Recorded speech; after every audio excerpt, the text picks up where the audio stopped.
With this video you are going to learn how to build AI agents. Welcome back to a new video. In this video we are going to talk about how we can build AI agents with Python. Let's start to our tutorial. Okay, so let's start creating agents with Python. Firstly, I'm going to create two files. First one is going to be main.py and the other one is going to be tools.py. Let's start with those. Firstly, what we are going to do is we are going to go to the main file, and in here we will say from .environment import load.environment, and from OpenAI import OpenAI, like this. And also for following this tutorial you need to have these libraries. You can just run this command pip install OpenAI python.environment go search, and you are going to be able to make the codes run that you see in this video. Okay, next we will say load.environment, and this is for loading our OpenAI API key from our environment file that we are going to be creating later. So I will say client, and we are going to initialize the OpenAI client. In here we are just going to make a simple large language model call. So we will say response, and it's going to be client responses create, and I will say model, it's going to be equal to the GPT 4.1 mini, and I will say input will be what is an AI agent, and we can say print response output text, like this. And now for making this run we need to enter our OpenAI API key. So for that what we are going to do is we are going to create a file named .environment, and in here we need to say OpenAI API key, and you are going to paste the OpenAI API key in here directly. Like, it generally starts with SK, and if you paste it in here and if you save it, you are going to be good to go. You can reach to the OpenAI API website by typing OpenAI API platform into the Google, and from the main page you can create your API key. So I'm going to paste my API key in here directly, and then I'm going to be recording back in the main file. Okay, so we are good to go. Now I'm going to make this run, and we are going to see that in our response we are going to have the definition of an AI agent. Here it is. So it responded with its training data. This isn't an AI agent yet. It's simply making a request to a large language model. It has no memory, no tools, and no ability to take actions. Okay, let's continue. So let's create an agent class. So we are just going to delete this part, and we will say class agent, and in here we are going to define self client, and in here we are going to initialize the OpenAI, and we will say agent, and we are going to say agent class, like this. So an AI agent is just a Python object. We are going to keep adding capabilities to it throughout the video. So let's give the agent a brain. We will say define, and we will say chat, we will pass self, and we will say message. So inside here we will say response self client responses create. Let's pass our request to the GPT 4.1 mini, and we will say input will be message. So we are going to be giving the message inside this method, and in here in the end we will say return response.output.text. So now our agent can give responses to our requests. So let's test it out. I will say print agent.chat, and we can pass hello inside it, like this. So let's test it out. We can see that it says hello, how can I assist you today? Awesome.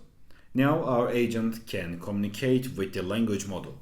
Now we are going to add a memory. So we will say in here self.memory, and this is going to be an empty list on the initialization part, and in chat we are going to change the structure. So we are going to keep this response mechanism, but we are going to change the input. So let's start with adding the self memory append, we will say in here role user, and content will be message like this. And after that, in the response section, we will say input will be self.memory, not message but self, like this. And next we will say answer, and this is going to be equal to the response output text, and we will say self memory append. In here we are going to say role assistant, and content will be our answer. Also at the end of this method we will say return answer, like this. Now it's ready to go like this. So let's test it out. In here I will say agent chat, my name is Honor, and after that I will say print agent chat, what's my name. So in normal large language model calls, we can see that if you pass this two prompts to our language model, you are going to see that it's just going to say, I don't know your name. But since we added the memory mechanism in here, it's going to remember my name is Honor in a second response. So let's test it out. I'm going to make it run, and we can see that nice to meet you, Honor. It's the first answer, how can I assist you today? And the second answer, your name is Honor, how can I help you further? Okay, now let's make this interactive. What I'm going to do is, I'm just going to change this test messages, and I will say while true, message will be input, and I will pass you like this, and I will say if message lower equals to exit, I will say break. Otherwise I'm going to be printing agent, and I will pass agent.chat message, not memory but message, like this. Okay, let's test this out. Let's start by talking about I am working as a data scientist.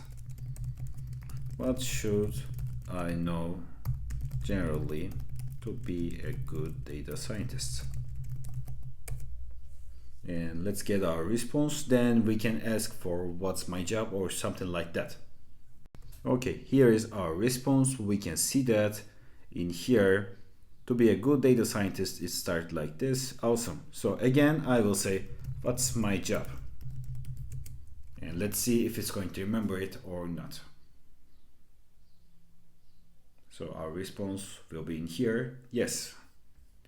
In here, it's going to say, as a data scientist. So it remembers my job like this. Awesome. So now we can interactively chat with our agent, and it's going to remember what we typed. Great. Now we can close this one. Also, actually, let me show you that too. Let me make this run. If we type exit, it's going to stop like this too. Okay, nice. Now we are going to add our first tool. So in here we already have the tools.py file, and in here I will say from datetime import datetime, and I'm going to define a function as getTime, and now I will say return datetime now, and I will say time, and I'm going to give hour, minute and second. So before adding this in our program, I'm just going to make it run again, and I will say what is the time. So it's going to give us an answer like I'm unable to access real-time information. So now with our tool, it's going to be able to access to it. So I saved my tools.py file, and in here I'm just going to import it in this file, like from tools import get time, and then I will say this init section in here self tools, and I'm going to give my tool as time, and I will give the getTime function like this. And after that, we are going to define a method such as useTool, and I will say self, and I will say message. Then message will be equal to the message.lower, and I will say for keyword tool in self tools items, if keyword in message, return tool. And after that I will say return none, because if it's not catched by the keyword mechanism, we don't need it. So we are going to update the chat too. So we will say in here, firstly, like tool result, and it's going to be equal to the self use tool. We will pass the message in here, and then we are going to say if tool result, return tool result like this. And after that, we are going to keep the memory mechanism like this. And I think everything is going to be similar. Yes, okay. So I'm just going to make it run right now, and let's ask like, what's the time? And we can see that our agent responded with the real-time information. Awesome. Now let's add the search mechanism. So we are going to use DuckDuckGo search for making it be able to run web search.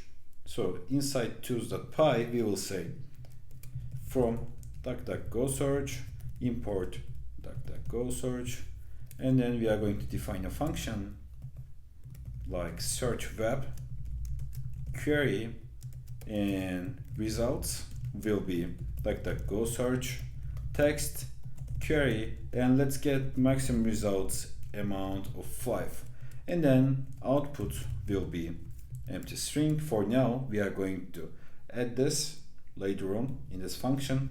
For result in results, we will say output will be equal to the f string in here result, and we will say title. After that, we are going to get to the next line. We will say output. Again, we are going to be adding an f string result. We will give the body in here, and at the end we are going to be adding those. Okay, and we will be returning the output. Now our tool is ready. We are going to go back to the main.py, and we are going to import search web. Next, we are going to be updating the use tool, because this tool requires an argument. So we will say self message, message lower, and then we will say inside in here, if message lower starts with, and by the way, we can update this like message lower starts with, in here we are going to say search, then we will say query message 7 and later. So we are going to get the next characters in here, and we will say return search web with the query. So after that, we will say keyword and tool in self tool items, if keyword in message lower, return tool, and we are going to be returning now. Then we are going to update the constructor. We are not going to change the tools list because it needs an query. Okay, so let's make our program run, and in here I will say search latest AI news. Before running this, I'm just going to update the tools.py. In the search web function, we need to remove one indentation level in here because we don't want our output return in this for loop. So we are going to just put it outside, and it's going to be returning at the end of the function. Okay, let's save it and run our query. Now let's see our result in here. We can see that we got our web search results in here from TechCrunch and Reuters too. I just want to show you how you can design the tool calling, the information inside in here. Nothing important, but our structure searched the web for results and responded with the gathered information. Awesome. So That was it for this tutorial. Thanks for watching. I'm sharing new data science tutorials every week on my channel. You can subscribe for more videos like this. I have a playlist named AI tutorials where I have more than 20 tutorials just like this one. And I also have different agent videos for more complex tasks, and I'm showing you how you can design agents. You can check that playlist for more videos like this. Have a great day.